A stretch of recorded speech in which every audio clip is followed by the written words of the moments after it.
होने चाहिए, मेन चीज तो ये है।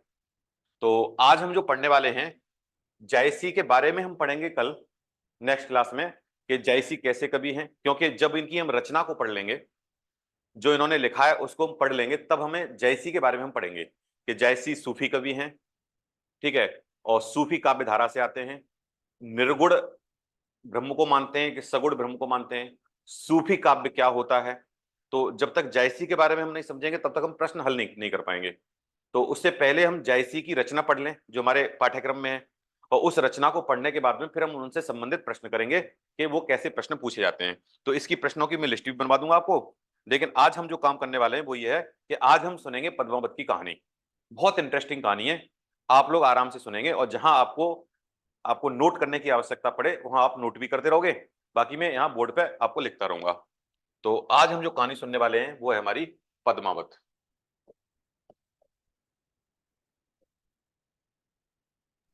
लिखना नहीं है ना सर कुछ? लेखक को, इसके रचनाकार कौन है? जायसी का पूरा नाम क्या है? जायसी का पूरा नाम क्या है, कोई बताएगा? मलिक मोहम्मद जायसी। मलिक मोहम्मद जायसी, वेरी गुड। देखिए जायसी के बारे में थोड़ी सी हम डिस्कशन करें तो जायसी बहुत एक आंख थी इनकी, जायसी की। देखने में बहुत बदसूरत थे, मतलब कोई इनको भाव नहीं देता था, इतने बदसूरत थे कि कोई देखना नहीं चाहता था इनको। शारीरिक रूप से अक्षम थे, लेकिन मानसिक रूप से बहुत इंटेलिजेंट थे। तो जायसी के जीवन में, अच्छा, जो व्यक्ति, आपने भी देखा है हमारा समाज आज भी क्या करता है कि जो व्यक्ति शारीरिक रूप से अक्षम है या आर्थिक रूप से अक्षम है या किसी भी तरीके से आप असहाय हो या अक्षम हो, तो समाज कई स्तर पे आपकी मजाक उड़ाता है। क्योंकि सामाजिक तौर पर देखा गया है कि बहुत सारे लोग ऐसे होते हैं कि आप विकलांग हो, आप देख नहीं पाते हो, तो आपको तरह तरह की प्रताड़नाएं झेलनी पड़ती हैं। कोई आपको अंधा कहेगा, आपको कोई काना कहेगा, कोई आपको लंगड़ा कहेगा। अच्छा, जो व्यक्ति पहले से इन चीजों को झेल रहा है, नहीं, ये बहुत समझने वाली बात है कि आप इस संवेदना के स्तर पर अगर हम जाके देखेंगे कि जो व्यक्ति पहले ही इन चीजों को शारीरिक रूप से झेल रहा है और उस व्यक्ति को इसी चीज से प्रताड़ना दी जाए तो वो उस पर कितना गहरा प्रभाव पड़ता होगा, ये आप जानते ही होंगे। क्योंकि व्यक्ति पहले से उसकी चल नहीं पा रहा है, देख नहीं पा रहा है, आप उसे अंधा कह करके, आप उसे काना कह करके इस तरीके से आप उसे बोलोगे तो जाहिर सी बात है, दुख तो होगा ही ना। तो लेकिन जैसी भी इस चीज को समाज में झेल चुके थे, तो जैसी प्रेम के कवि हैं, और जैसे कहते हैं कि मैं कितना भी बदसूरत हूं, मैं काना हूं, मैं बदसूरत हूं, मेरी हाइट कम है, तरह तरह की चीजें हैं, लेकिन मुझे लोग मेरी खूबसूरती या बदसूरती से याद ना करें, मैं ऐसा कुछ लिख के चला जाऊं। ये उन्होंने, जैसी ने खुद बोला भी है, उनका एक छंद भी है कि मैं ऐसा कुछ लिख दूं समाज के लिए कि जब जब लोग पढ़ें मुझको तो एक बार मुझे याद जरूर करें, एक बार मेरा नाम जरूर ले लें। और ये आज हमें दिखता भी है कि जब भी हम जयसी को पढ़ेंगे तो आज भी आपको लगेगा कि जयसी ने जो भी लिखा है तो उसको लेकर के। तो इसी तरीके से एक रचना है पद्मावत जो हमारे सिलेबस में है, ये हम दो खंडों में पढ़ेंगे। इस पद्मावत में दो खंड हैं, एक है सिंहलदीप खंड और एक है नागमती वृह खंड। इसमें कौन कौन से दो खंड होंगे? अगर हम दो खंड की बात करें तो एक है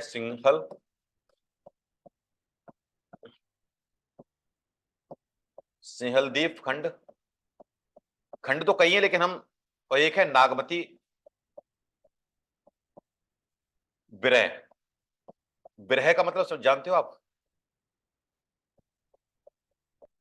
यस ठीक। सिंहलदीप है श्रीलंका में, ये श्रीलंका की कहानी सर, चलेगी ग्रह यहाँ का पे। मतलब बता दीजिए। सिंहलदीप कहां पर है? श्रीलंका में, ठीक।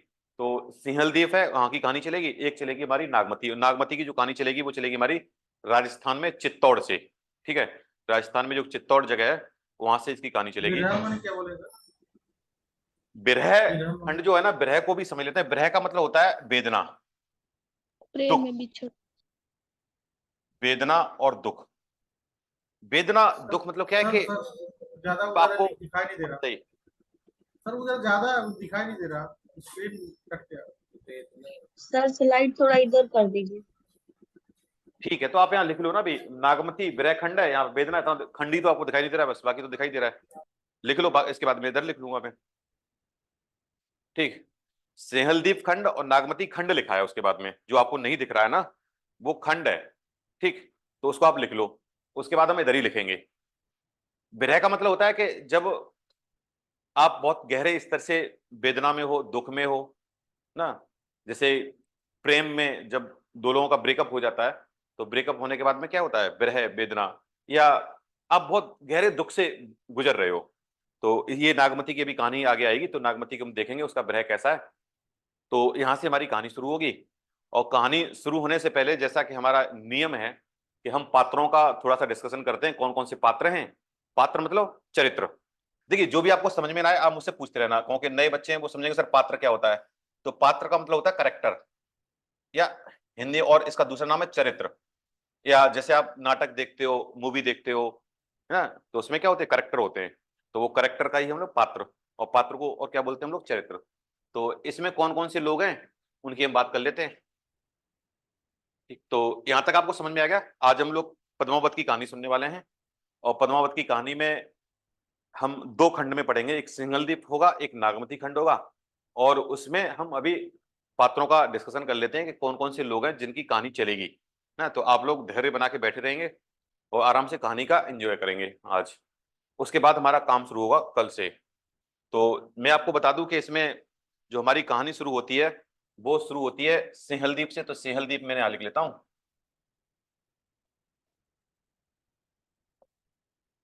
सिंहलदीप।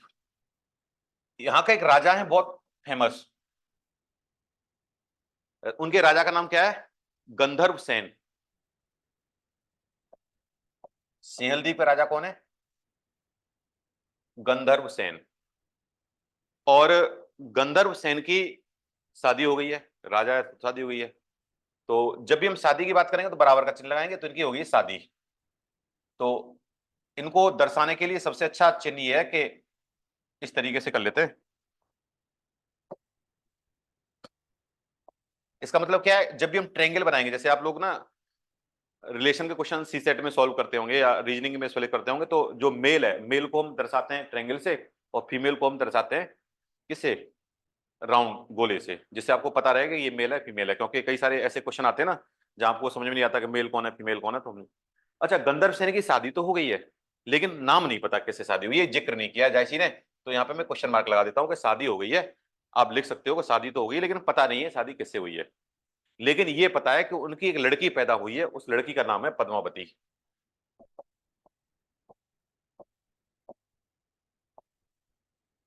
इनकी एक संतान है, और संतान का नाम क्या है, पद्मावती। तो जीरो का मतलब क्या है, पद्मावती क्या है, एक लड़की है।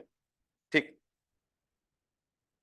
सॉरी, गंधर्व सेन की शादी हुई है चंपावती से। यहाँ पे आपको थोड़ा सा ना ध्यान रखना है, नाम है इनका, तो वहां पे आप नाम लिख लो चंपावती, चंपावती। तो गंधर्व सेन और चंपावती की जो संतान है उसका नाम क्या है, पद्मावती। इतना बस आपको ध्यान रखना है। गंधर्व सेन सिंहलदीप के बहुत बड़े राजा हैं, उनकी शादी हुई है चंपावती से, और उनकी जो लड़की है उसका नाम है पद्मावती। अब मैं थोड़ी सी बात करूं चित्तौड़ की, तो यहाँ इसको भी हम चित्तौड़ की बात कर लेते हैं। यहाँ चित्तौड़ की क्या कहानी है। चित्तौड़ तो आपको पता है कहां पर है, चित्तौड़ का आइडिया है आपको, ये जगह कहां पर है। राजस्थान। हाँ, तो ये सर आपको पता राजस्थान होगा। उदयपुर। और श्रीलंका आपको पता ही है, अगर मैं आपको नक्शा बना के देखूँ, आप नक्शा आपने देखा होगा, तो राजस्थान से श्रीलंका का मतलब क्या है, एकदम दूरी कितनी है, समझ रहे हो ना आप। पूरा मैप आपके दिमाग में आ गया होगा श्रीलंका और राजस्थान का ना। ठीक है, सर यहाँ चित्तौड़ के जो राजा हैं, चित्तौड़ के राजा हैं यहाँ पे, इनका नाम है चित्रसेन। चित्रसेन, इनकी भी शादी हुई है, लेकिन इनकी जो रानी है उनका नाम पता नहीं है। ठीक है, इनका नाम नहीं पता, तो शादी इनकी हो गई है, और इनके एक लड़का हुआ है, उस लड़के का नाम क्या है, रत्न सिंह। रत्नसेन। Very good, Ratansen. तो रत्नसेन, चित्रसेन का लड़का रत्नसेन है, और गंधर्व सेन और चंपावती जो दोनों हैं हस्बैंड वाइफ, इनकी लड़की का नाम है पद्मावती। रत्नसेन पैदा हुआ तो रत्नसेन की शादी कर दी जाती है पहले, तो रत्नसेन की शादी हो चुकी है, रत्नसेन की शादी हुई है नागमती से। दिख रहा है ये? रत्नसेन की शादी किससे हो गई? नागमती से। पहली शादी हो चुकी है। अब दूसरी शादी होगी, वो होगी पद्मावती से। तो इसलिए मैंने बराबर का निशान लगाया है। तो बराबर का निशान आप समझ रहे होंगे कि रत्नसेन बराबर पद्मावती और रत्नसेन से इक्वल टू नागमती। मतलब रत्नसेन की पहली शादी किससे हुई है? रत्नसेन की पहली शादी हुई है नागमती से। अब दूसरी शादी होगी उसकी पद्मावती से। तो आपको सिर्फ इतना ध्यान रखना है। और इसमें ध्यान रखने में एक चीज और रखनी है कि नागमती और रत्नसेन का जो लड़का है, नागमती और रत्नसेन का जो एक पुत्र पैदा हुआ है, उसका नाम है नागसेन। इतना आपको ध्यान रखना है, ये इनका पुत्र है। नीचे एरो लगाने का मतलब पुत्र का मतलब होता है, पुत्र या पुत्री। बस आप यहाँ पे दिखा दोगे नागसेन मतलब ट्रायंगल, ये लड़का है। और अगर ये पुत्री है तो यहाँ पे पुत्री का मतलब ये पुत्री है, तो यहाँ पे आप गोला बना दोगे। तो नागमती और रत्नसेन का जो बच्चा पैदा हुआ है उसका नाम है नागसेन, और रत्नसेन और पद्मावती का जो बच्चा पैदा हुआ है उसका नाम है कमल सेन। तो यहाँ पे भी मैं एक ऐसे लगा लूं तो इसमें आप कब दोगे? कमल सेन, कमल। बस इतना आपको याद रखना है, बहुत ज्यादा कुछ याद रखने की आवश्यकता नहीं है। तो 4-5 करेक्टर आपको याद रखने हैं, बहुत ज्यादा करेक्टर है भी नहीं। तो मुझे लगता है आपको इससे कोई समस्या भी नहीं होगी ना। No sir. चलिए, तो अभी इतनी कहानी स्पष्ट है। पद्मावत Yes, की sir. कहानी शुरू करने वाले हैं। पद्मावत की कहानी 2 खंड में चलेगी, सिंहलदीप खंड में और नागमती विरह खंड में। तो पहली कहानी हमारी शुरू होती है श्रीलंका से। तो ये श्रीलंका एसएल है और ये है राजस्थान में, तो मैं RAJ लिख लेता हूँ, ये राजस्थान की कहानी है। तो सिंहलदीप में एक राजा है वहां का जिसका नाम है गंधर्व सेन, और उसकी शादी हुई है चंपावती से। और चंपावती और गंधर्व सेन की जो पुत्री है उसका नाम है पद्मावती। और पद्मावती की बाद में शादी हो जाती है रत्नसेन से, और रत्नसेन की पहली शादी हो चुकी है नागमती से। और रत्नसेन लड़का किसका है आपका? यहां से ये मैंने आपको दिखाया, रत्नसेन लड़का किसका है? ये चित्रसेन का। और चित्रसेन की जिससे शादी हुई है उसकी बीबी का पता नहीं है, उसका नाम का जिक्र किया नहीं है। मतलब क्या है कि रत्नसेन की जो माँ है उनके नाम के बारे में जिक्र नहीं किया गया है। ठीक, चलिए, तो यहां तक आपको कहानी स्पष्ट है। अब कहानी हमारी जी। यहां से शुरू होती है, आगे हम लोग चलते हैं। ठीक, अब मैं आपको कहानी यहां से सुनाता रहता हूं। देखिए, कहानी शुरू होती है हमारी श्रीलंका से। श्रीलंका में पद्मावती जो लड़की है उसकी उम्र हो गई है 12 साल। और 12 साल उम्र होने के नाते, अच्छा, पहले जो मैच्योरिटी थी या जो शादियां हुआ करती थी, आपने भी सुना होगा घर में कि 12 साल, 10-12 साल में शादी हो जाती थी लड़कियों की। और कई सारी, जैसे आप अपने अपनी पीढ़ी में आगे जाओगे, जैसे अपने बाबा दादी की अगर बात करोगे तो आप अपने घर में पूछना कभी कि आप अपने बाबा से या दादा के दादा जो हैं कि आपकी शादी कब हुई, तो पहले शादियां बहुत कम उम्र में हो जाती थी। लेकिन जो यहाँ पद्मावती है ये 12 साल की लड़की हो चुकी है। अच्छा, एक चीज है कि श्रीलंका में जो लड़कियां हैं, श्रीलंका के मामले में ऐसा माना जाता है कि श्रीलंका की लड़कियां बहुत सुंदर होती हैं। वहां माना जाता है कि गली गली में पद्मिनी लड़कियां हैं।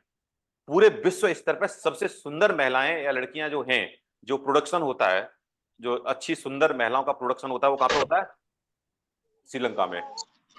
जैसे अपने अभी एक श्रीलंका की, ये बंद कर लो माइक, किसका ऑन है? संगीता। अपने यहाँ पे अभी कौन है?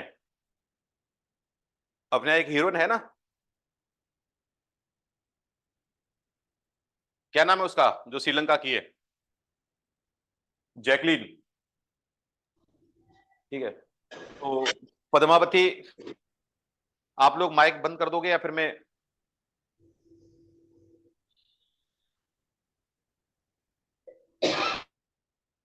तो पद्मावती 12 साल की हो गई है।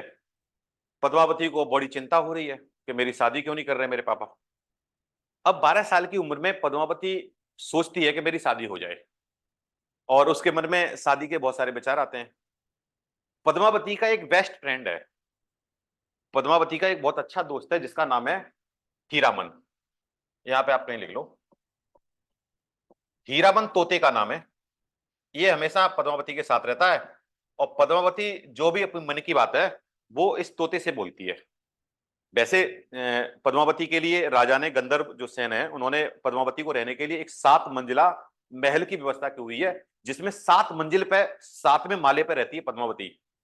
और जैसी ने माना, जैसे इसमें माना गया है कि ये एक खुदा का प्रतीक है। सातवां माला मतलब जो सबसे ऊपर जहां भगवान या खुदा रहता है, तो उस खुदा का प्रतीक माना गया है पद्मावती को, और पद्मावती 7वीं मंजिल पर रहती है। और उसके साथ में गंधर्व सेन ने एक व्यवस्था ये कर रखी है कि पद्मावती बोर ना हो जाए, पद्मावती किसी से बात करे तो पद्मावती की सहेलियां साथ में रहती हैं। लेकिन पद्मावती के मन में आता है विचार कि मेरी शादी होनी चाहिए, पापा मेरी शादी नहीं कर रहे, मैं बड़ी हो गई हूं, पता नहीं क्यों नहीं सोच रहे। तो अच्छा, ये बात अपने दो सहेलियों से भी नहीं कह सकती, उसको पता है कि अगर मैंने सहेलियों से भी बोला तो बात लीक होने का डर है। तो उसकी सबसे अच्छी जो बात होती है वो होती है तोते से। हीरामन तोता है और तोता से हर बात शेयर करती है। तो तोता समझाता है उसको कि ठीक है, अभी 12 साल की हुई हो, इतना तनाव क्यों ले रही हो, शादी हो ही जाएगी। और मैं भी व्यवस्था देख रहा हूँ तुमको, मैं भी रोज जाता हूँ बाहर, देख रहा हूँ कि कोई अच्छा लड़का मिल जाए तो तुम्हारे लिए सेटिंग बैठाता हूँ मैं। मतलब इस तरीके से वो तोता से उसकी सारी बातें बता देता है। गंधर्व सेन को एक दिन ये आशंका हुई, उसको ये लगा कि तोता मेरी लड़की को बिगाड़ता है, ये ऐसी कुछ कहानी बता बता करके तोता मेरी लड़की को बिगाड़ रहा है और ये उसको गलत शिक्षा देता है। गंधर्व सेन को पता चला।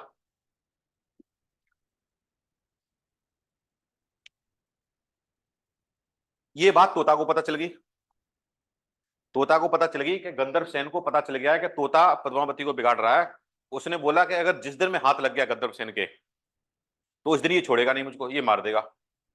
तोता अब समझ में आ गया कि अच्छा, तो और गंधर्व सेन सोच रहे हैं कि इसको ना खत्म कर दो, ये मेरी बच्ची को, अच्छा राजाओं के लिए कौन सी बड़ी बात है, उनको अगर थोड़ी सी भी आशंका हो जाए किसी को लेकर के तो वो तो तुरंत मारते हैं। तो गंधर्व सेन ने सोचा कि तोते को मार देते हैं, हीरामन को। हीरामन को भनक लग गई। हीरामन ने सोचा कि यार मैं तो मारा जाऊंगा। अब हीरामन वहां से निकलने के जुगाड़ में कि मैं यहां से भाग जाऊं, मैं अपनी जान बचा लूं। एक दिन क्या हुआ कि एक खंड इसमें आता है, मानसरोवर खंड, नेक्स्ट में। तो मानसरोवर खंड में क्या है, रानी जो पद्मावती है, मानसरोवर खंड की थोड़ी सी चर्चा की गई है कि एक दिन पद्मावती ने यह तय किया कि हम आज मानसरोवर में जाएंगे, बगल में कोई मानसरोवर होगा, वहां हम लोग सहेलियों के साथ में नहाने जाएंगे। तो क्रीड़ा करते हैं वहां पे, मानसरोवर में क्रीड़ा होती है आपस में, ये जो इनकी सहेलियां एक खेल खेलती हैं। तो पद्मावती है और पद्मावती के साथ में कई सारी सहेलियां हैं और साथ में तोता है। तोता हमेशा पद्मावती के साथ ही रहता है, सारी इंफॉर्मेशन रखता है, सारा उसको अपडेट करता रहता है। तो मानसरोवर में जाने के बाद में तोता अपना पेड़ पे बैठ जाता है, जंगल में चला जाता है घूमने, और पद्मावती और बाकी जो सहेलियां वो मानसरोवर में चली जाती हैं, नदी में चली जाती हैं। वहां उन्होंने एक गेम, खेल खेला। खेल ये था कि एक सोने का हार है, सोने का हार, और सोने का हार उस पानी में फेंका जाएगा, और उस पानी से जो भी सोने का हार ढूंढ के ले आएगा तो आप जीत गए, और जो ढूंढ के नहीं ला पाएगा उसको अपना एक सोने का हार देना पड़ेगा, सोने का हार देना पड़ेगा। अच्छा, पद्मावती ये मान लो ये मानसरोवर है, ये नदी है ना, बाकी सब सखियां इसमें खेल रही हैं और पद्मावती यहां बैठी हुई है बाहर ना, देख रही है वो, क्योंकि पद्मावती तो पद्मावती है। इसी बीच में क्या हुआ कि पद्मावती की एक जो सहेली है वो बहुत गरीब है, उसने हार फेंका और फेंकने के बाद वो ढूंढ के नहीं ला पाई, और ढूंढ के न लाने के बाद में उसकी सखियों ने उस पर दबाव बनाया कि आपको अब सोने का हार देना पड़ेगा। वो बेचारी बहुत गरीब है, अब वो कैसे दे, शर्त तो शर्त है। अब वो रोने लगी। जब वो रोने लगी तो पद्मावती ने देखा कि क्यों रो रही है, तो पद्मावती ने बोला कि चलो ठीक है, मैं ढूंढ के ले आती हूँ और मैं हार दे दूंगी तुमको। वो हेल्प करने के चक्कर में तो पद्मावती ने क्या किया कि जैसे ही पद्मावती ने मानसरोवर में पैर रखा और पैर रखते ही सारी नदी सूख गई, हार मिल गया। यहां इस बात का प्रतीक किया जायसी ने कि पद्मावती एक खुदा का प्रतीक है, और खुदा का प्रतीक होने के नाते नदी में जैसे ही पैर रखा तो नदी सम्मान के साथ में सूख गई। उसने बोला अरे, यहां तो साक्षात खुदा आ गया, इससे बड़ी क्या बात होगी कि खुदा चल के हमारे पास में आया है, भगवान चल के हमारे पास में आया है। और इतनी सुंदर पद्मावती है, इतनी सुंदर है कि जिसकी सुंदरता का आज तक मतलब आप वर्णन भी करोगे तो बहुत कम पड़ेगा, इतनी सुंदर लड़की है पद्मावती। हार मिल जाता है, मिलने के बाद में वो उसको दे देती है। तो जो उसकी दोस्त थी, लड़की सहेली थी, वो बेचारी मतलब बच गई, कुल मिला के उसे सोने के हाथ देने से बच गई। इधर जो हीरामन था जो उसके साथ गया था, वो चला गया वहां से जंगल में। तो जैसे ही जंगल में गया तो वहां पर और भी पक्षी मिले उसको, तो सारे पक्षियों ने बड़ा सम्मान किया हीरामन का। उसने बोला अरे, ये तो पद्मावती का बेस्ट फ्रेंड है, अच्छा दोस्त है भाई, इससे कुछ मत कहना। वो सत्कार किया, वो किया सब कुछ। अच्छा, हीरामन अपनी जुगाड़ में, हीरामन सोच रहा है कि अगर मैं वापस गया और राजा को पता चल गया है कि हीरामन तोता मेरी लड़की को बिगाड़ रहा है, उसको उल्टी शादी बातें, उसको शादी के लिए उत्साहित करता है, ऐसे करता है, और अगर मैं वापस गया तो राजा मेरी गर्दन ऐंठ देगा, मेरी गर्दन जानी है। ठीक है, तोते की गर्दन होती कितनी छोटी से, ऐसे कर टैंक कर दो आराम से, काम खत्म हो जाएगा उसका। हीरामन वहां से भाग जाता है। जब यहां से भागा तो एक जंगल में जाकर के एक जगह बैठ गया। वहां पर एक बहेलिया होता है, बहेलिया, वो आया था शिकार करने के लिए। तो बहेलिया ने बिछा रखा है जाल, जहां जाल बिछाया था वहीं पे वो बैठ गया तोता। तो वो बहेलिया के शिकार में फंस गया। अब बहेलिया ने उसको पकड़ लिया। पकड़ने के बाद में अब बहेलिया को तो काम है शिकार करने का, बेचने का। ठीक, बाकी लोग ज्वाइन कर लिए ना, समस्या किसको आ रही ज्वाइन करने में? ठीक, तो बहेलिया ने कहा कि वहां पर एक श्रीलंका में एक वहां पर मंडी लगती है ना, व्यापार वाला जैसे मेला टाइप का होता है, ऐसा लगता है, जहां कुछ लोग बेचने वाले आते हैं और कुछ लोग खरीदने वाले आते हैं। तो यहाँ एक ब्राह्मण है जो अपना हार बेचने आया था इस मंडी में, सोने का हार है। इधर से बहेलिया पहुंच गया। तो उसको अपना हार बेचना है, इसको अपना तोता बेचना है। तो बहेलिये की मुलाकात हुई उस ब्राह्मण से। उसने बोला देखो आप हार बेचने आए हो, आपको क्या चाहिए? उसने बोला कि हमारे पास में तोता है। उसने बोला कि मैं इस हार के बदले तोता क्यों लूं? तोता सोच रहा है कि इस बहेलिये के हाथ से तो निकल ही जाऊं, ये तो पता नहीं कब नहीं बेचा तो खुद ही खा जाएगा मुझको, मेरी गर्दन ऐंठ देगा। कम से कम इस ब्राह्मण के हाथ में चला जाऊंगा तो कम से कम मेरी जान तो बची रहेगी। तो तोता बोला कि देखो मुझे खरीद लो, मैं बड़ा काम का आदमी हूं और तुम फायदे में रहोगे। ब्राह्मण की समझ में आ गया। ब्राह्मण ने बोला ऐसे बोल रहा है तो लगता तो है कुछ बात है इस तोते में। तो ब्राह्मण तो उसने बोला, ब्राह्मण ने, यार ठीक है, लग तो ऐसा रहा है। और बार बार वो कह रहा है तोता कि देखो पंडित जी आप मुझे खरीद लो, अब घाटे का सौदा नहीं रहेगा, और मैं आपको बताऊंगा आप कितने काम के आदमी हो, मैं कितना काम का आदमी हूं। ब्राह्मण के समझ में आ जाता है तो ब्राह्मण उस बहेलिये से तोता को खरीद लेता है। अच्छा, ये जो तोता से खरीदने के बाद में, और ब्राह्मण आया इधर से इंडिया से, बहेलिया यहाँ पे था। तो इस ब्राह्मण के यहाँ पर एक शर्त ये है कि जो भी उस मंडी में जाएगा और उस मंडी से जो भी आप कुछ खरीद के लाओगे, खरीद के लाने के बाद में सबसे पहले आपको राजा के पास में पेश होना पड़ेगा, राजा के पास में। तो उसी शर्त के अनुसार ये अपना जो ब्राह्मण है उसने तोता खरीद लिया है हार से, बहेलिये से। उधर पद्मावती अपना मानसरोवर खंड से अपने घर पर जा चुकी है, अपने आराम से रह रही है। इधर वो राजा के पास में गया, तो राजा के पास में गया रत्नसेन। अब रत्नसेन राजा बन चुका है। तो रत्नसेन के यहाँ पर पूरा दरबार लगा और दरबार में सारे लोग आए, जो जो चीजें खरीद के लाए थे। तो बहुत से लोग कुछ खरीद के लाया, कोई कुछ लाया, कोई कुछ लाया। तो रत्नसेन को जो पसंद आ जाता है उसको बोलता है भाई आप यहाँ रख दो, और जो पसंद नहीं आता है आपको लेके चला जाता है। तो ऐसे ही ब्राह्मण जब गया तो ब्राह्मण राजा के पास में गया, तो राजा से उसने बोला कि मैं एक तोता लेके आया हूँ, और मैंने सुना है ये तोता मतलब ये तोता है जो श्रीलंका से आया और ये बोलता है और बहुत ज्ञानी है। तोता तोता काफी ज्ञानी है, बहुत अच्छा ज्ञान है उसको, काफी मतलब गंभीर ज्ञान है। तो उसने क्या किया कि राजा ने उस तोते को खरीद लिया। उसने बोला कि आप जितनी कीमत वहां देके आए हो उतनी कीमत मैं आपको देता हूं, उससे मैं आपको ज्यादा देता हूं। और इवन ज्यादा क्या, उसने जो खरीदा है उसकी कीमत मैं आपको बता दूं कि उसकी लगभग मतलब अच्छी खासी कीमत में उसने खरीदा है उसको। राजा के पास 1 लाख मुद्राओं में, 1 लाख मुद्राओं से राजा उसको क्या करता है, खरीद लेता है। तो जो ब्राह्मण था वो भी समझ रहा है कि बहेलिया ने सही बताया था, तोता भी सही कह रहा था, मुझे खरीद लो। यहाँ तो मैंने हार में खरीदा और यहाँ मुझको 1 लाख मुद्राएं मिल गई, और 1 लाख मुद्राएं तो बहुत है। अच्छा, राजा के पास टाइम नहीं है, रत्नसेन के पास में है। रत्नसेन ने बोला तोता तो मैंने खरीद लिया है, अब कहानी चित्तौड़ से आ गई। अब ध्यान रखना, अभी कहानी हमारे सिंहल द्वीप में थी, अब कहानी जो हमारी चलेगी ना, कभी सिंहल द्वीप में रहेगी, थोड़ी देर समय चित्तौड़ में आएगी। तो वहां से सारी कहानी अब कहाँ पे आ गई है, रत्नसेन के यहाँ चित्तौड़ में कहानी आ चुकी है। यहाँ में आपको थोड़ा समझ लीजिए। ठीक। अच्छा, राजा के अब यहाँ कहानी आ गई है कि रत्नसेन ने तोता हीरामन खरीद लिया है और उसको एक पिंजरे में बंद कर दिया है। राजा के पास टाइम नहीं है, राजा व्यस्त आदमी है। राजा ने सोचा कि इससे आराम से बात करूंगा, जिस दिन मुझे लगेगा कि ठीक है मेरे पास टाइम है उस दिन इससे बात कर लूंगा, तब तक वो पिंजरे में रहता है। और एक वहां पे धाई है, जो धाया होती है, जो एक नौकरानी होती है, वो उसकी देखभाल करती है। इधर जो नागमती है, वो नागमती भी बहुत सुंदर है, जो इसकी रत्नसेन की जो बीबी है, पत्नी है, वो भी काफी सुंदर है। वो रोज सजती है, संवरती है, तैयार होती है, और तैयार होने के सामने आईने के सामने खड़ी होती है और तोता के पास जाती है, तोता से पूछती है हीरामन से, बता तोता हीरामन, मैं सुंदर हूं कि नहीं सुंदर हूं।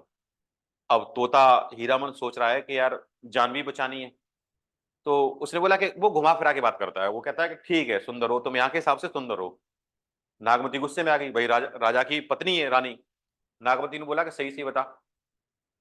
वो ये कहता है कि देखो, तोते ने जो बोला कि जिस सरोवर में हंस नहीं होता उसमें बगुले भी अपने आप को हंस समझते हैं। अच्छा, उसने थोड़ी घुमा फिर के बात की, उसने बोला डायरेक्ट बोल दूंगा नागमती से तो उसको बेइज्जती लग जाएगी। तो तोता कहता है, हीरामन तोता कहता है नागमती से कि जिस सरोवर में हंस नहीं होते उस सरोवर में बगुले भी अपने आप को हंस समझते हैं। रानी कह रही है यार ये तो मेरी बेइज्जती कर रहा है। तो उसने बोला कि, फिर वो बोलता है देखो, सबसे सुंदर पत्नी वो है जिसका पति उसे प्यार करे। नागमती बोली कि देख घुमा फेर के बात मत करो, मुझे सही सही बता दे। फिर हीरामन को लगा कि इसको बता ही देता हूं। तो हीरामन ने बोला कि देखो, तुम सुंदर हो ठीक है, लेकिन श्रीलंका में एक लड़की है पद्मावती, और उससे सुंदर दुनिया में कोई भी नहीं है। और तुम्हारी जैसी सुंदरता वाली जो लड़कियां हैं ना, वो श्रीलंका की गली गली में घूमती हैं, वहां की हर गली गली में पद्मिनी मिल जाएगी। जैसे ही इसने, हीरामन ने नागमती को पद्मावती की सुंदरता के बारे में बताया, उसने बोला कि यहाँ के हिसाब से तुम ठीक हो, आप अपना कॉन्फिडेंस डाउन मत करो, यहाँ के हिसाब से, इंडिया के हिसाब से, राजस्थान के हिसाब से तुम सुंदर हो, लेकिन तुम बोलो श्रीलंका से तुम कंपेयर कर लो और पद्मावती से तुम कंपेयर कर लो तो उसके तुम पैरों की धूल भी नहीं हो। और तुम्हारी जैसी लड़कियां वहां पे गली गली में तो बाकी पद्मावती को छोड़ करके घूमती रहती हैं। नागमती को यह एहसास हुआ, उसने बोला कि इसने अगर ये बात मेरे पति को बता दी, रत्नसेन को, तो वो तो मुझे छोड़ के निकल लेगा। क्योंकि जिस तरीके से हीरामन तोते ने जिस तरीके से पद्मावती की व्याख्या की, पद्मावती के सौंदर्य का वर्णन किया, उस तरीके से ये तो जल के राख हो ही गई। भाई अंदर अंदर तो जलन होती ही है, सीधी सी बात है, जब एक स्त्री के सामने दूसरी स्त्री की कोई बड़ाई करे तो ये झेलना बहुत मुश्किल होता है। आप लोगों का नहीं पता ऐसा होता है कि नहीं, खासकर पुरुषों में ये समस्या मैंने नहीं देखी है, लेकिन खासकर महिलाओं में ये समस्या पाई जाती है। पाई जाती कि नहीं पाई जाती? कोई इस बात को एडमिट करेगा? अब कोई बोलेगा नहीं, क्योंकि उन्हें लगा कि सर को पता चल जाएगा हाँ ये ऐसा ही है। लेकिन ऐसे एक सामान्य साइकोलॉजी के तौर पर माना जाता है कि दो सुंदर लड़कियां हैं आपस में, मतलब एक दूसरे से थोड़ी जलन तो होती है, ऐसे माना जाता है। नागमती ने एक प्रोग्राम बनाया, उसने बोला अगर इसने रत्नसेन को बता दिया तो रत्नसेन मुझे छोड़ के चला जाएगा पद्मावती के पास में, मैं रह जाऊंगा अकेली। उसने बोला कि उसने धाया को आदेश दिया, जो वहां पे धाया है, उसने उसको आदेश दिया कि आज इस तोते को मार दिया जाए। अच्छा, जो धाया है उसको रत्नसेन ने काम दे रखा है। उसने बोला कि देखो इसकी तुम्हें देखभाल करनी है और इसको खाने पीने की कोई समस्या नहीं होनी चाहिए, तो पूरी धाया उसका ध्यान रखती है। इधर नागवती ने क्या किया, नागमती ने उसने क्या किया कि नागमती ने बोल दिया कि इसको मार दो। अब धाया परेशान है, धाया सोच रही है अगर मैंने इसको मार दिया तो राजा मुझको नहीं छोड़ेगा। तो धाया क्या करती है, जो नौकरानी है वो क्या करती है कि वो किसी दूसरे तोते को मार के उसकी गर्दन तोड़ करके और नागमती को दिखा देती है कि मैंने मार दिया, और हीरामन को छुपा देती है कहीं पे भी। मामला चलता रहा।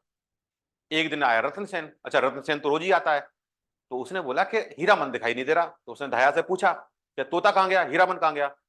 तो फिर धाया ने इस कहानी बताई कि देखो मैंने हीरामन को छुपा के रख दिया था, क्योंकि नागमती ने मुझसे बोला था कि इसको मार दो। तो रतन सेन ने बोला कि भाई क्यों मार दो, कि उसने ऐसे ऐसे कुछ बताया पद्मावती के बारे में, उसने कहानी उसको बताई। रत्न सेन उत्सुक हुआ, भाई जाहिर सी बात है जब इतनी बड़ी बात घर में चल रही है और उसे ये पता चला कि हीरामन तोता ने कुछ खास बात बताई है जिसकी वजह से नागमती उसको मारना चाहती है, तो ये बात तो मुझे ही पता होना चाहिए। रत्न सेन ने बोला कि तोता को लाया जाए। तोता को बुलाया गया। रत्न सेन पूछता तोते से, बता हीरामन क्या बात थी। तो हीरामन बोला कि यार रहने दो, तुम्हारे बस की बात नहीं, तुम झेल नहीं पाओगे और तुम इस लायक हो भी नहीं कि मैं तुम्हें बताऊं। अच्छा, हीरामन डरता नहीं है बिल्कुल, वो बड़ा स्पष्ट बात करता है, खुल के बात करता है, तुम राजा हो गए अपने घर के।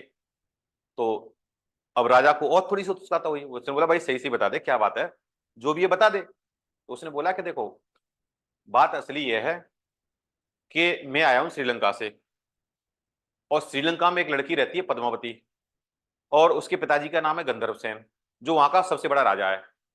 और जो उसकी लड़की है पद्मावती, वो इतनी सुंदर है, इतनी सुंदर है। जैसे ही उसने सुंदरता का बखान किया रत्नसेन के सामने, रत्नसेन सुन रहा है बैठा बैठा, और हीरामन उसकी क्या कर रहा है, उसकी सुंदरता का वर्णन कर रहा है। जैसे ही सुंदरता का वर्णन करते करते जैसे ही उसने हीरा तोता बंद हुआ, उतनी देर में देखते हैं कि रत्नसेन बेहोश। उसकी सुंदरता का वर्णन सुन के रत्नसेन बेहोश हो जाता है। राजा बेहोश हो गया, राजा बेहोश हो गया, पूरे हड़कंप मच गया, पूरे शहर में, पूरे प्रशासन में, शासन में हड़कंप मच गया कि भाई राजा जी बेहोश हो गए। उनके जो राज वैद्य थे उनको बुलाया गया, कई सारे एमबीबीएस डॉक्टर जो रहे होंगे उस टाइम पे उनको बुलाया गया होगा, स्पेशल डॉक्टरों को बुलाया गया होगा, सबने नब्ज देखी, सब कुछ किया। बाद में उनको दवा दिलाई, दवा दिलाने के बाद में फिर उसको होश आया। होश आने के बाद पूछा भाई क्या हुआ, तो वो कह रहा अरे मैं तो दूसरी दुनिया में चला गया था। ठीक है। अब उसने, रत्नसेन ने ये तय किया तोते से कि देख अब हमें चलना है श्रीलंका, अब मुझे पद्मावती से मिलना है, क्योंकि राजा के दिमाग में यही चल रहा है कि भाई इतनी सुंदर महिला और मैं उससे न मिलूं तो कैसे काम चलेगा। तो तोता ने बोला कि ठीक है देखो मैं तुम्हें ले चलूंगा आराम से, कोई समस्या वाली बात नहीं है, और तुम बता दो कब चलना है और मैं तुम्हें गाइड करूंगा। यहां से रत्नसेन तैयार होता है श्रीलंका के लिए पैदल। अच्छा, उधर इसके रत्नसेन के कुछ दोस्त हैं, वो कह रहे हैं कि भाई साहब हमें भी ले चलो, हम भी बेरोजगार हैं। तो ऐसे बोला जाता है लगभग 16,000 या 16 लाख के आसपास, कई जगह 16,000 है, कई जगह 16 लाख है, कि 16 लाख उसके दोस्त थे। उसने 16,000 या ऐसे बोलते हैं कि 16,000 एबुक है, 16,000 एबुक बोले कि सर हमें भी ले चलो, हमने सुना श्रीलंका में बहुत सुंदर सुंदर लड़कियां हैं, आप तो पद्मावती के लिए जा ही रहे हो, हमारा भी कोई सेटिंग हो जाएगी तो हम भी ले आएंगे किसी को।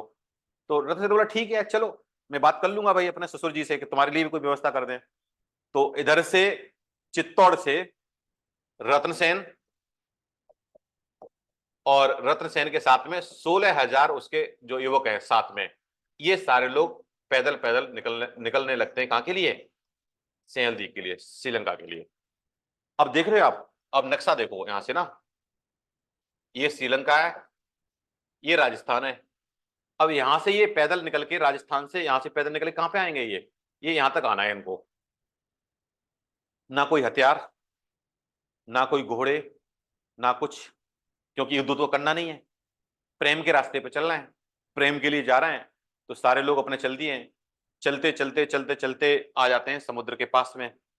तो समुद्र के पास में आया तो यहाँ समुद्र का एक राजा है जिसका नाम है गणपति। एक सेकंड में, यहाँ का जो राजा है उसका नाम क्या है, गणपति। तो यहाँ समुद्र का राजा मिला। अच्छा, समुद्र के राजा को इन्फॉर्मेशन मिला कि कोई एक राजस्थान से कोई राजा आया है और उसके साथ 16,000 लोग हैं और वो पैदल आ रहे हैं, ना उन पे कोई हथियार है, ना कोई घोड़ा है, ना कुछ है। तो जाहिर सी बात है युद्ध करने तो नहीं आ रहे हैं। तो गणपति ने बोला कि ठीक है उनको बुलाओ, उनका स्वागत किया जाए। तो गणपति भी खुश है कि यार कोई राजा आया है, और राजा युद्ध के बहाने आता या युद्ध करने के लिए आता तो मुझसे ऐसे डील करते, अगर वो युद्ध करने नहीं आया है तो कोई हो सकता है कोई उसकी आवश्यकता हो।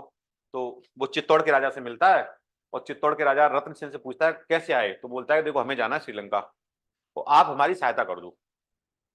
हम 16,001 लोग हैं, एक तो ये हो गया 16,000 ये लोग हैं, और हम इस पानी से निकल के कैसे जाएंगे, हमें जाना श्रीलंका, तो इस समुद्र को हम कैसे करोगे, और ये समुद्र का राजा है, तो हमारी ऐसी कुछ व्यवस्था कर दो हम चले जाएं। तो गणपति ने बोला कि देखो हमारे ज्योतिषी ने, जो हमारा जलवायु वैज्ञानिक है, जो हमारे मौसम विभाग का वैज्ञानिक है, उसने बताया कि अभी हमारे समुद्र की दिशाएं सही नहीं चल रही हैं और आप यहाँ पे डूब सकते हो, तो इस तरीके से करो, यहाँ आप आराम करो कुछ दिन, और जब समुद्र की दिशाएं ठीक हो जाए तब आपको भेज देंगे, क्या दिक्कत है। तो रत्नसेन तो भाई प्यार में पागल है, रत्नसेन कह रहा है कि नहीं ये प्रेम का रास्ता है, कांटे भी होंगे तब भी हम चल के जाएंगे, तो हमें इस बात से कोई असर नहीं पड़ता। गणपति ने बहुत समझाया, क्योंकि भाई समुद्र का राजा है, उसको सब पता है, लेकिन ये किसी भी बात को मानने के लिए तैयार नहीं हो रहा। रत्नसेन कह रहा है नहीं, चाहे हमारे कांटे आ जाएं, पत्थर आ जाएं, तूफान आ जाए, चक्रवात आ जाए, कुछ भी आ जाए, हम जाएंगे, आपको हमारी सहायता करनी है कि नहीं करनी है। तो गणपति ने बोला चलो ठीक है यार, ये पागल हो ही गया है। तो गणपति ने क्या किया, उसने बोला कि 16,001 नाव तैयार की जाए। तो इनको 16,001 नाव दे दी गई, एक रत्नसेन को दे दी गई, बाकी 16,000 जो जा रहे हैं यहाँ पे अपने रोजगार के लिए, क्योंकि बेरोजगार हैं ये बेचारे, 16,000 बेरोजगार लोग रोजगार के लिए जा रहे हैं श्रीलंका में, एक लड़की मिल जाए, तो सबको दे दी और ये अपना पहुंच गए। अच्छा, तोता साथ साथ चल रहा है, तोता गाइड है, तोता भाई मेंटोर है, गुरु है तोता, तोता नहीं चलेगा तो ये भटक जाएंगे, तोता को पता है। तोता पीछे पीछे जाता है, और जैसे ये श्रीलंका पहुंचे, श्रीलंका पहुंचने वाले हैं, तो तोता तुरंत गया रत्नसेन के पास में। तो रत्नसेन से बोला देखो वो एक राजा की लड़की है, और राजा बहुत महान राजा है, गंधर्व सेन या नाम है उसका, और तुम वहां पे छिछोरापन मत कर देना, पता चला कि तुम पद्मावती को छेड़ दो या कुछ ऐसे कह दो। मैं पूरी व्यवस्था बना रहा हूँ, ठीक है, कैसे व्यवस्था करनी है, क्या करनी है, और इसी तरीके से रहना। तो रजो, हाँ जी गुरु जी, जी गुरु जी, आप जैसे बोलोगे वैसे ही करेंगे। उन्होंने बोला कि तमीज से रहना है वहां पे, कोई फालतू फालतू बात नहीं करनी है कुछ भी किसी से। तो उन्होंने बोला क्या करें? तो उसने बोला देखो एक आइडिया बता रहा हूँ कि सिंहल द्वीप से पहले एक शिव का मंदिर है बहुत बड़ा, और इस शिव के मंदिर में हर बसंत बसंत पंचमी के दिन, बसंत पंचमी के दिन पद्मावती अपनी सहेलियों के साथ में पूजा करने आती है, और तुम उस मंदिर में भिखारी बन के बैठोगे, और सबसे पहला भिखारी बैठेगा रतन सेन, और उसके बाद 16,000 भिखारी बैठेंगे। तो बोला रतन सेन, बोला जी गुरु जी, आप जैसे बोलोगे वैसे कर लेंगे। तो हीरामन ने क्या किया है कि यहाँ शिव के मंदिर में भिखारी के तौर पे सारे लोगों को जो गए वहां से उनको बिठा रखा है, उन्हें आराम से बैठो। अब तोता चला गया पद्मावती के पास में, पद्मावती परेशान है, सोच रही है हीरामन कहाँ चला गया। अच्छा, अपने दिल की बात उसी से कह पाती है वो, क्योंकि तोता वो किसी से शेयर नहीं करता, उसके दिल में जो भी बातें आती है वो हीरामन से करती है, क्योंकि उसको ये है कि अगर मैं हीरामन से बात करूंगा तो ये बात आउट नहीं होगी। अगर मैंने अपने दोस्तों से भी कह दिया, अपनी सहेलियों से भी कहता, हो सकता है वो किसी और से कह दे तो पता चल जाए मेरे बारे में। तो जैसे ही वो पहुंचा पद्मावती के पास में, तो पद्मावती बोले कहाँ चला गया था तू, ये है वो बेचारी पद्मावती परेशान है, तो कही चुप शांत रह, मैं तेरे ही जुगाड़ करने के लिए गया था, मैं तुझसे बोला था ना कि तेरी शादी करवाऊंगा, तब से मैं सेटिंग बिठा रहा हूँ कि कोई अच्छा राजा मिल जाए बढ़िया सा, जो सुंदर सा हो और तुम्हारे लिए हो, मैं ऐसी करो तो मैं एक तुम्हारे लिए बर लेके आया हूँ, तुम्हारा पति लेके आया हूँ, और आराम से हाँ कह देना, बहुत सही है वो, मानता हूं तुम बहुत सुंदर हो लेकिन ज्यादा एटीट्यूड मत दिखाना, जैसे तुरंत हाँ कह देना। तो पद्मावती बोली हाँ ठीक है ठीक है, मैं तुरंत हाँ कर दूंगी और तुम मुझे बता दो कहाँ जाना है। तो इधर उसने सेटिंग बिठाई पद्मावती से, तो पद्मावती से बोला कि देखो शिव के मंदिर में जाओगी, वहां पे 16,000 भिखारी मिलेंगे, वो लाइन से बैठे हुए हैं, और एक भिखारी बैठा होगा सबसे आगे, वो है रतन सेन, और वो राजा है चित्तौड़ का। अच्छा, जो तोता है ना वो दोनों तरफ सेटिंग बिठा रहा है, दोनों का एटीट्यूड मतलब मैनेज कर रहा है, ये नहीं कि ये घमंड में आ जाए वो घमंड में आ जाए, क्योंकि उसको शादी करानी है और जाना, और सबसे पहले बच्चा उसी को देखना, और वो उसी से मामला तुम्हारा सेट हो जाएगा। पद्मावती बड़ी खुश है, पद्मावती अपनी सहेलियों के साथ में और मंदिर पहुंचती है शिव के मंदिर में। शिव के मंदिर में देखा, अच्छा ये बात तो पद्मावती को पता है कि रतन सेन है इसमें, भिखारी के तोप बैठा है। अब जो पद्मावती की सहेलियां हैं वो ये कह रही हैं कि दीदी या फिर जो सहेली है कि आज तक हमने भिखारी तो बहुत देखे, लेकिन इतने सुंदर सुंदर भिखारी पहली बार देख रहे हैं हम, और जो सबसे आगे बैठा है वो तो सबसे सुंदर है, और इतने सुंदर भिखारी आ कहां से गए। तो उन्होंने आपस में डिसाइड किया लड़कियों ने कि देखो सबसे आगे वाला जो सबसे अच्छा सुंदर भिखारी है वो तो पद्मावती के लिए हो गया, और बाकी हम लोग देख लेंगे इसमें से जो भी हम लोगों के लिए सही रहेगा, उसमें से हम लोग अपनी सेटिंग कर लेंगे। तो ये बात सब हो गई, पद्मावती बसंत पंचमी के दिन पूजा करने से मंदिर जाती है। अच्छा, उधर गंधर्व सेन को मालूम है कि लड़की पूजा करने जा रही है। अच्छा, आजकल भी मंदिर भी बड़े भ्रष्टाचार के या भ्रष्टता के बड़े आराम वो पहचान हो गई है, बहुत सारे काम कई जगह नहीं हो पाते जो मंदिर में होते हैं, तो उसको तो लगा के लड़की पूजा करने जा रही है। और अच्छा, मंदिर के नाम पे कौन सा बाप अपनी लड़की को मना करेगा, कौन सा लड़का, कौन सा, कोई मना तो करता नहीं है, मंदिर जा रहे हो पूजा करने, मंदिर पे कोई घर वाले तो मना करेंगे नहीं। पद्मावती जैसे ही शिव के मंदिर में आई और सबसे आगे पहुंची, और सबसे आगे देखती है कि रत्न सेन बैठा है, और रत्न सेन ने जैसे ही पद्मावती को देखा, और फिर क्या हुआ, रत्न सेन बेहोश, दूसरी बार हुआ है बेहोश, रत्न सेन हो गया बेहोश। अब जैसे ही बेहोश हुआ, पद्मावती को बड़ा बुरा लगा, उसने बोला मैं इसके लिए मैं यहाँ पूजा करने आई, मैंने सोचा कि रत्न सेन से मिलूंगी, और ये देखते ही बेहोश हो गया। तो गुस्सा में पद्मावती ने उसके हाथ पे लिख दिया कि तुम मेरे लायक हो नहीं, तुम मेरे लिए डिजर्व नहीं करते, अगर तुम मुझे अब पाना चाहते हो तो तुम्हें अपनी जान की बाजी लगानी पड़ेगी। ये उसकी हथेली पे लिख के पद्मावती चली गई। पद्मावती वापस घर पे आ जाती है। पद्मावती जब घर पे आई तो तब तक आ गया होश रत्नसेन को। तो रत्नसेन उठा, तो रत्नसेन के जो और भी जो बाकी जो रोजगार बेरोजगार आए थे 16,000, वो बोले कि अरे भाई साहब, भाभी जी आई थी, वो आप पहले ही बेहोश हो गए। अच्छा, भारतीय परंपरा में या कहीं पे भी ना खाली दोस्ती होने से ही दोस्तों की भाभी बन जाती है, वो शादी शादी वादी होना हो लेकिन वो भाभी पहले ही बन जाती है। तो बोला कि देखो भाभी आई थी, वो कितनी सुंदर भाभी है, और तुम बेहोश हो गए। रत्न सेन कह रहा है ये तो मामला गड़बड़ा गया है। अपनी हथेली देखी तो हथेली पे लिखा हुआ है कि अगर तुम मुझे, पद्मावती लिख के गई है कि अगर तुम मुझे पाना चाहते हो तो अब तुम्हें अब जीवन की अपने अपने जान की बाजी लगानी पड़ेगी। अब जो 16,000 युवक हैं बोले यार तुमने अपना तो व्यवस्था खराब कर ही ली, हमारी व्यवस्था और खराब कर दी। अगर तुम्हारी शादी हो जाती तो भाभी कम से कम हमारी व्यवस्था तो करा देती कहीं से। अब रतन सेन परेशान है। रतन सेन परेशान है तो रतन सेन ने सोचा कि अब मैं अपने आत्मदाह कर लेता हूं, सुसाइड कर लेता हूं, मर जाता हूं मैं। तो जैसे ही अच्छा, अब इधर रतन सेन परेशान है, उधर पद्मावती भी परेशान है, क्यों पद्मावती शादी तो करना चाहती है, सुंदर है भाई, रतन सेन बहुत स्मार्ट है। तो आपस में भी अज्ञात कारणों के कारण दोनों में विरह वेदना होने लगती है। इधर रतन सेन भी परेशान है और इधर नागमती वो पद्मावती भी परेशान है, उसको भी विरह वेदना हो रही है, इसको भी विरह वेदना हो रही है, लेकिन कारण नहीं पता। वो एक बताया गया है कि एक भगवान का जो कनेक्शन है, कि एक कनेक्शन के द्वारा कि आपको एक दूसरे की विरह वेदना होने लगे, आप उसमें दुख में आने लगो, लेकिन आपको पता नहीं है लेकिन किसकी वजह से दुख में हो, लेकिन अज्ञात कारणों से आप दुख में हो। रतन सेन ने सोचा अब मैं अपनी जान दे देता हूं, क्योंकि पद्मावती ने भी ऐसी बोला है कि अगर तुम ऐसे नहीं करोगे। तो जैसे ही रतन सेन ने अपनी आत्मदाह करना चाहा, आत्मदाह, तो शिव के मंदिर में आया। अच्छा, शिव और पार्वती दोनों बैठे हुए थे। तो पार्वती ने बोला शिव जी से, यार देखो वो तुम्हारा भक्त है रतन सेन, इसको बचा लो, ये मर जाएगा। तो शिव जी बोले यार छोड़ो। अब पार्वती शिव जी से बोले, समझ रहे हो, तो शिव जी की हिम्मत है कि मना कर दें। पार्वती ने थोड़ा सा और बोला कि देखो देखने में सही लग रहा है, इंसान गलत नहीं है, हो सकता है इसकी कोई समस्या हो, और आपका भक्त है, इसको बचा लो, मर जाएगा ये। तो शिव और पार्वती दोनों लोग आते हैं रतन सेन के सामने और फिर उसका इंटरव्यू लेते हैं। इंटरव्यू लेने पर शिव जी ने बोला कि ठीक है, लड़का सही लग रहा है, कोई दिक्कत नहीं है। उसको समझाते थे देख तू मर मत, और जो भी है मैं तेरी व्यवस्था कर दूंगा, और मैं तुझे बताता हूँ तुझे क्या करना है। तो शिव जी साक्षात आ जाते हैं यहाँ पे और शिव जी हेल्प करते हैं रतन सेन की। अब शिव जी ने बताया कि देख अब मैं जो बोलूँ वो करना है तुझको। पद्मावती रहती है 7वें माले पे और सामने से तुम जा नहीं सकते वहां पे, क्योंकि अगर तुम सामने से गए तो वहां पे गंधर्व सेन ने बहुत सारी सेना लगा रखी है, वो तुम्हें मार देगा।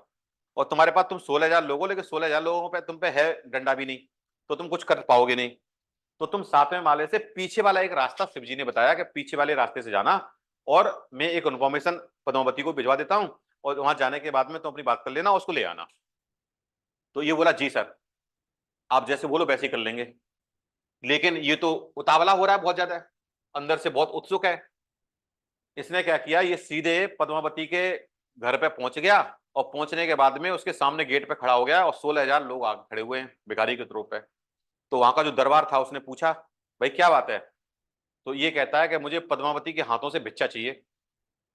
तो उसका जो दरबारी था, सेनापति था, उसने बोला पागल हो गया क्या, पद्मावती तो तुझे भिक्षा देगी।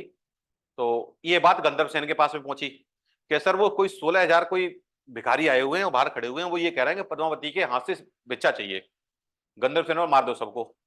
तो सेनापति ने बोला कि अभी नहीं मारते सर, पहले बात से मामला सेटल कर लेते हैं, अगर ऐसी मान जाता तो ठीक है, नहीं तो फिर कूटेंगे इनको ढंग से, क्योंकि बेवकूफ भी बना रहे हैं, आराम से पद्मावती से भिक्षा कौन लेगा। तो सेनापति आता है वहां पे, सेनापति बोलता है कि देखो यहाँ का राजा गंधर्व सेन है और तुम्हारे पास में कुछ भी नहीं है, अगर तुम ये बदमाशी करोगे कि पद्मावती के हाथ से भिक्षा चाहिए तो अभी सब मारे जाओगे। अच्छा, इतने में रत्न सेन ने क्या किया कि गेट तोड़ के अंदर घुस गए ये सब। मतलब इतना उतावला हो रहा है कि इसने इस बात का भी वेट नहीं किया और उसका गेट तोड़ दिया, और गेट तोड़ के गंधर्व सेन के किले में घुस गए सारे। वहां की सेना एक्टिव हो गई। सेना आई तो सेना ने पूछा कि भाई अब इनको पकड़ लो। गंधर्व सेन भी आ गया। गंधर्व सेन ने बोला कि इसको सूली पर लटका दो, अब रतन सेन बनने वाला है। उसने बोला कि भाई अच्छा, जबकि शिवजी ने बताया था कि भाई आराम से जाना है, पीछे वाले रास्ते से जाना है, आगे से मत घुस जाना पद्मावती के पास में, लेकिन ये तो पागल हो गया प्यार में, इसको तो सिर्फ पद्मावती दिखाई दे रही है। जैसे ही अंदर घुसा, गंधर्व सेन आया। गंधर्व सेन ने बोला कि देख इसको लटकाओ सूली पे। अच्छा, इधर शिवजी इनके सुरक्षा में, शिवजी ने बोला अब तो ये मारा जाएगा, तो शिवजी तुरंत पहुंच गए गंधर्व सेन के पास में भेष बदल के। तो उन्होंने गंधर्व सेन से बोला कि देखो ये रत्न सेन बुरा आदमी नहीं है, मैं इसको जानता हूं, ये कायदे का इंसान है और एक राजा भी है, ये चित्तौड़ का राजा है। तो गंधर्व सेन बोला ये राजा तो लगता नहीं, छिछोरा लगता है, कह रहा है कि आपकी लड़की से मुझे बच्चा चाहिए। तो उसने बोला ठीक है, इससे गलती हो गई, आप छोड़ दो। अच्छा, गंधर्व सेन शिवजी से कहते हैं कि तुम कौन हो। तो शिवजी ने बोला देखो मैं अभी बता दूंगा मैं कौन हूं तो तुम्हारी सिट्टी पिट्टी बंद हो जाएगी, तो मैं बहुत बड़ा आदमी हूं, और बस ये मान लो कि मैं जो कह रहा हूं वो कर दो। अच्छा, गंधर्व सेन अपनी ताकत की घमंड में चूर है। गंधर्व सेन शिवजी को भी नहीं मानता। वो कह रहा है कि तुम शिवजी होगे जो भी होगे, मैं तुम्हें नहीं मानता और मैं तुम्हें भी सूली पर लटका दूंगा। तो शिवजी ने बोला देख अभी मैं नहीं बताना चाह रहा हूं मैं कौन हूं, अगर मैं बता दूंगा तो फिर अभी ऐसे ही मान जा तो ठीक है। तो शिवजी ने बोला एक काम करता, शिवजी के साथ में हनुमान जी साथ में, ये साथ में गए, हनुमान जी साथ में गए, ठीक। तो शिवजी ने गंधर्व सेन से बोला कि एक काम करते हैं, मैं कौन हूं ये जानने के लिए एक युद्ध कर लेते हैं। तो गंधर्व सेन बोला ठीक है एक युद्ध कर लो। जैसे ही युद्ध शुरू हुआ, अच्छा हनुमान जी पहले से एक्सपर्ट एक्सपर्ट अनुभव है उनको श्रीलंका का, हनुमान जी तो श्रीलंका में पहले तो काम कर चुके हैं। तो हनुमान जी आए सबसे पहले, उन्होंने बोला शिवजी देखो आप बैठो मैं इसको देख लेता हूं गंधर्व सेन को। हनुमान जी ने अपनी पूंछ से 3-3 हाथी बांध करके समुद्र में फेंकना शुरू कर दिए। जितने हाथी थे गंधर्व सेना के पास में सारे श्रीलंका सारे समुद्र में फेंक दिए उठा उठा के। गंधर्व सेन ने हाथ जोड़ लिए, उसने बोला कि सर समझ गए आप शिवी हो और मैं अब मान गया आप गलती होगी हमसे माफ कर दो, हमने युद्ध तो देखे थे और युद्ध तो हमने बहुत भी किए हैं, लेकिन ऐसा युद्ध पहली बार देख रहा हूं कि एक बानर छोटा सा बानर हमारे 3-3 हाथियों को उठा करके समुद्र में फेंक दे रहा है। तो वो ताकत का अंदाजा उसको लग गया और जैसे ही ताकत का अंदाजा लगा उसके बाद में युद्ध समाप्त हो गया। समाप्त होने के बाद में गंधर्व सेन इस बात के लिए तैयार हो गया कि मैं रत्न सेन से पद्मावती की शादी करने वाला हूं, और उसने गंधर्व सेन से पद्मावती की शादी कर दी। और शादी करने के जो दौरान जिस तरीके से भारतीय परंपरा में एक ससुर अपने दामाद को गिफ्ट देता है या दहेज बोलो उसको, उस तरीके से गंधर्व सेन बहुत पैसे वाला है, बहुत पैसे वाला, उसने लाखों करोड़ों रुपए के गिफ्ट दिए रत्न सेन को। अच्छा रत्नसेन और रत्नसेन ने बोला कि दम ससुर जी एक और आपसे रिक्वेस्ट है, मेरी तो शादी हो गई है पद्मावती से, और मेरे संग 16,000 बेरोजगार और आए हैं, वो भी यही कह के आए थे इनको लेके आया हूं, नहीं तो ये बोलेंगे भैया ऐसे ही ले आए आप आपने व्यवस्था नहीं बनवाई। तो उन्होंने बोला सर इनकी भी कुछ व्यवस्था कर देते तो काम हो जाता। तो 16,000 रानियां लड़कियां और लाई गई और 16,000 लड़कियों की शादी इनके साथ में करा दी गई। अब ये आए थे 16,001, अब हो गई ये 16,000 32,002, ठीक। अब रत्नसेन इतना पागल हो गया है अपने प्यार में या पद्मावती के साथ में कि वो वहीं रह रहा है आराम से, उसका मन ही नहीं कर रहा है। 1 साल हो गई उसको रहते रहते इधर ही आराम से अपना पद्मावती के साथ में रहते हैं। वो 16,000 जो बेरोजगार आए थे वो भी अपनी मस्ती में श्रीलंका में, उनको भारत की चिंता ही नहीं है। इधर रत्नसेन को भी चित्तौड़ की चिंता नहीं है। नागमती परेशान है उधर, नागमती सोच रही है कि भाई कैसे करके आ जाए तो कम से कम बात कर ले, नागमती परेशान है। तो जब काफी समय हो जाता है और काफी समय के बाद में जब रत्नसेन वापस नहीं जाता है इधर, अब यहां से शादी हो गई है, ये श्रीलंका में अपना सेटल हो गया है, यहां से शुरू होता है दूसरा नागमती विरहखंड। नागमती विरहखंड, अच्छा नागमती विरहखंड की कहानी क्या है कि नागमती भाई उसका राजा है, उसका पति है, प्यार तो करती है, और उसको यह पता चल गया है कि रत्नसेन ने श्रीलंका में जाकर के पद्मावती से शादी कर ली है। अब नागमती बहुत परेशान है, बहुत दुखी है। जयसी ने उनका जिक्र किया है कि नागमती विरह की वेदना में इतनी ज्यादा सूख गई है, इतनी ज्यादा पतली हो गई है कि वो एक सांस लेती है तो आगे चली जाती है और सांस छोड़ती है तो पीछे चली जाती है 10 फीट। मतलब उसकी विरह वेदना में इतनी दुखी है, इतनी दुखी है कि उसका शरीर जल रहा है और इतनी तेज ताप से जल रहा है कि उसके आसपास जो भी पक्षी आता है, नागमती के पास में जो भी पक्षी आता है ना, वो भी क्या हो जाता है, जल के राख हो जाता है, वो भी जल जाता है। तो अब उससे बात, अच्छा उससे कोई पूछ भी नहीं रहा है समस्या क्या तुम्हारी, और नागमती बहुत परेशान है। एक दिन एक पक्षी ने क्या किया, एक पक्षी ने हिम्मत करके नागमती से पूछा, उसने पहले डिस्टेंस बनाया अपना, उसने बोला कि बाकी तो सब जल ही चुके हैं और अगर मैं भी नागमती के पास में गया और इसकी विरह वेदना से इसके ताप से मैं भी जल जाऊंगा, तो उसने पहले तो डिस्टेंस बनाया काफी, और उसने देखा कि अब मैं जलूंगा नहीं, तो उसने नागमती से पूछा कि बताओ समस्या क्या है। तो नागमती बोलती है कि देखो मेरे पति श्रीलंका गए थे और वहां जाकर उन्होंने शादी कर ली है, और शादी करने के बाद में वो आ भी नहीं रहे यहाँ पे। मैं चाहती हूँ कि उन्होंने शादी कर ली है, अच्छी बात है, मैं उनकी, देखिए यहाँ पे एक बड़ा अच्छा सेंटेंस है जो दिव्या में भी आया और यहाँ पे भी आया है कि प्यार में क्या कंडीशन होती है। आज मैं थोड़ा सा आपको ये भी समझा लूं कि प्यार कितना कमजोर कर देता है इंसान को, ये आज मैं आपको ये समझ देता हूं कि प्यार की कमजोरी क्या है। वही कमजोरी नागमती की है। एक वो स्त्री जिसकी पहली शादी हुई है रत्नसेन से, पहली पत्नी है, और आज वो प्यार में इतनी कमजोर हो चुकी है, इतनी परेशान हो चुकी है, इतनी विरह वेदना में कि वो अब इस बात के लिए भी तैयार हो गई है कि तुम जाकर के रत्नसेन से ये कह देना कि मैं तुम्हारी दूसरी पत्नी बनकर तैयार रह सकती हूं। पहली पत्नी तुम पद्मावती को बना लो, कोई दिक्कत नहीं है, लेकिन मैं तुम्हारी दूसरी पत्नी बनने के लिए तैयार हूं, बस तुम मेरे आंखों के सामने रहो। यही कंडीशन दिव्या की होती है। दिव्या उपन्यास में दिव्या सागल के चीफ जस्टिस ऑफ सागल, वहां के सबसे बड़े न्यायिक अधिकारी जो होता है उसकी पोती है दिव्या, बहुत सुंदर लड़की है। और वहां का एक राजा का लड़का है रणजीत सिंह, उसकी शादी हो गई थी, उसने दिव्या को प्रपोज किया था, उसने बोला था कि मैं तुमसे शादी करना चाहता हूं, और दिव्या ने शादी का इनकार सिर्फ इसलिए कर दिया था कि मैं तुम्हारी दूसरी पत्नी क्यों बनूं, जब तुम्हारी पहली शादी हो गई है तो मैं तुम्हारी दूसरी पत्नी बनूंगी, क्योंकि घमंड तो है ही भाई प्यार का, भाई तुम्हारी दूसरी शादी हो गई है, मैं तुम्हारी दूसरी पत्नी में क्यों बनूं। उससे मना करने के बाद में जब उसको प्रतुसेन से प्यार हो जाता है, और प्रतुसेन जब उसे धोखा दे देता है, और धोखा देने के बाद में दिव्या इस स्तर पर आ जाती है, प्रतुसेन से हाथ जोड़ के कहती है कि मैं तुम्हारी दूसरी पत्नी बनने के लिए तैयार हूं, लेकिन तुम मुझे निकालो मत। प्यार इतना कमजोर कर देता है इंसान को, प्यार में लोगों की ये स्थिति हो जाती है कि जो लड़की किसी को भाव नहीं देती थी, जिसने वहां के राजा के लड़के से शादी करने के लिए मना कर दिया कि मैं तुमसे शादी नहीं करूंगी क्योंकि तुम्हारी पहली शादी हो गई है, और आज वो लड़की इतने प्यार में कमजोर हो गई है कि वो कह रही है कि मैं तुम्हारी दूसरी पत्नी बनने के लिए तैयार हूं। नागमती की सेम कंडीशन यही है। नागमती कह रही है, अच्छा उसने बोला देखो पक्षी से कि तुम जाना और तुम उनसे कह देना कि तुम्हारी पत्नी मर चुकी है, और मरने के बाद में जो उसकी राख है वो राख मैंने सारे रास्ते पे बिछा दी है, क्योंकि मेरे पति वापस लौट के आए तो उस राख पर चले जिससे उनके पैरों में चोट ना आ जाए। अच्छा शायद उसको ये तार्किकता का अंदाजा नहीं रहा होगा, उसने बोला होगा कि अगर पक्षी मान लो रत्नसेन को बता ही देता जाके कि नागमती मर गई है तो वो आता ही नहीं, वो कहता है मरी गई है तो फिर मैं क्यों जाऊं, तो उसने थोड़ी सी दिक्कत हो गई होगी उसको बताने में।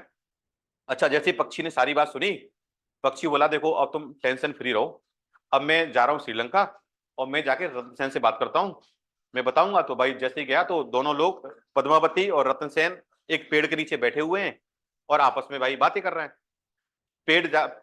पेड़ पर जाकर के पक्षी बैठ जाता है, वो इस बात का इंतजार कर रहा है कब पद्मावती यहां से जाए तो मैं रत्नसेन को कुछ बात बताऊं। थोड़ी देर के लिए रत्नसेन जैसे अकेला हुआ, तो अकेले होने के बाद में उसने बोला कि पागल बेवकूफ लड़के, तुम यहाँ पे श्रीलंका में आए और तुम यहीं बस के रह गए, तुम्हारे चित्तौड़ की क्या कंडीशन है, तुम्हारी माँ परेशान है, तुम्हारी बीवी परेशान है, भाई वहां पे तो जाके देख लो। तब जाके रत्नसेन को ये अंदाजा हुआ कि हाँ मुझे वापस जाना चाहिए। फिर उसने राजा को बोला गंधर्व सेन को के, अच्छा उसने कहानी बनाई, उसने बोला ये गंधर्व सेन जाने नहीं देगा। अच्छा गंधर्व सेन भी कह रहा है कि यार क्यों जा रहे हो वहां पे, यहाँ मस्त रहो आराम से, यहाँ सब पैसा है सब कुछ है। तो गंधर्व सेन से राजा अपने दामाद से कहता है कि ससुर जी अब मुझे वापस जाना होगा, क्योंकि मेरा एक भाई है वो मेरी सारे राज शासन को मेरी सारी संपत्ति को हड़पना चाहता है। ये बात उसने झूठ बोली। जैसे तैसे मामला सेटल हो गया। गंधर्व सेन ने बोला ठीक है तुम जाओ और हम तुम्हें उपहार में कुछ गिफ्ट देते हैं। तो उसने बोला एक व्यवस्था और कर दो, अब 16,000 एक आए थे, अब 32,000 दो हो गए, तो 32,000 नावों की व्यवस्था कर दो। तो गंधर्व सेन ने 32,000 नावों की व्यवस्था की और अलग से उपहार दिए, बहुत सारे कीमती कीमती उपहार थे जो खुले भी नहीं थे। तो उपहार लेकर के वो समुद्र के थ्रू आते हैं, और जैसे ही समुद्र में उन्होंने प्रवेश किया तो समुद्र ने उनसे बोला कि भाई उपहार हमें दे दो। अब ये कह रहा भाई मैं उपहार तुम्हें कैसे दे दूं, अभी तक मैंने खोले भी नहीं, इनमें गिफ्ट में क्या है। तो समुद्र गुस्सा जाते हैं, तो समुद्र गुस्साने के बाद में सारे उपहार उनके डूब जाते हैं, पद्मावती भी डूब जाती है, रत्नसेन भी डूब जाता है, क्योंकि उसने समुद्र ने विकराल रूप धारण कर लिया। उसने बोला तुमने मेरी बात नहीं मानी, भाई तुम मुझे दे देते। बाद में एक समुद्र की लड़की आती है और समुद्र की लड़की को लगता है ये तो पद्मावती है लड़की है, तो उसको पद्मावती को वो क्या करती है, वो बाद में बचा लेती है, और बचाने के बाद में अब ये लोग वहां पहुंच जाते हैं। जैसे तैसे मतलब जो समुद्र में हुआ इनके साथ में जो घटनाएं हुई उसमें बाकी जो तहस समुद्र ने मचाई, उसके बाद में ये लोग पहुंच जाते हैं कहां पर, चित्तौड़ में। पद्मावती भी पहुंच चुकी है, रत्नसेन भी पहुंच चुका है। यहां तक का जो खंड है वो हमारा ये है कि नागमती की जो संदेश गया था, और उस संदेश के आधार पर रत्नसेन पद्मावती को लेकर के अपने चित्तौड़ में पहुंच चुका है। और पहुंचने के बाद में कहानी का एक हिस्सा यहाँ पे हमारा खत्म होता है। दूसरा हिस्सा हमारा होगा अलाउद्दीन खिलजी वाला, कि वो भी हम लोग इसकी डिस्कस करेंगे, क्योंकि उसमें क्या है कि बाद में पता चलता है कि गोरा और बादल हैं जो पद्मावती के यहाँ रहते हैं। बाद में अलाउद्दीन खिलजी को पता चल जाता है कि रत्नसेन की बीवी बहुत सुंदर है, तो उसको वो रत्नसेन को जो कैद कर लेता है, कैद करने के बाद जो युद्ध होता है उसकी हम नेक्स्ट कल वाली क्लास में उसकी बात करेंगे। तो अभी तक की कहानी हमारी क्या है कि रत्नसेन की दूसरी शादी हो गई है, ठीक है। तो यहां तक आप लोगों को समझ में आया होगा।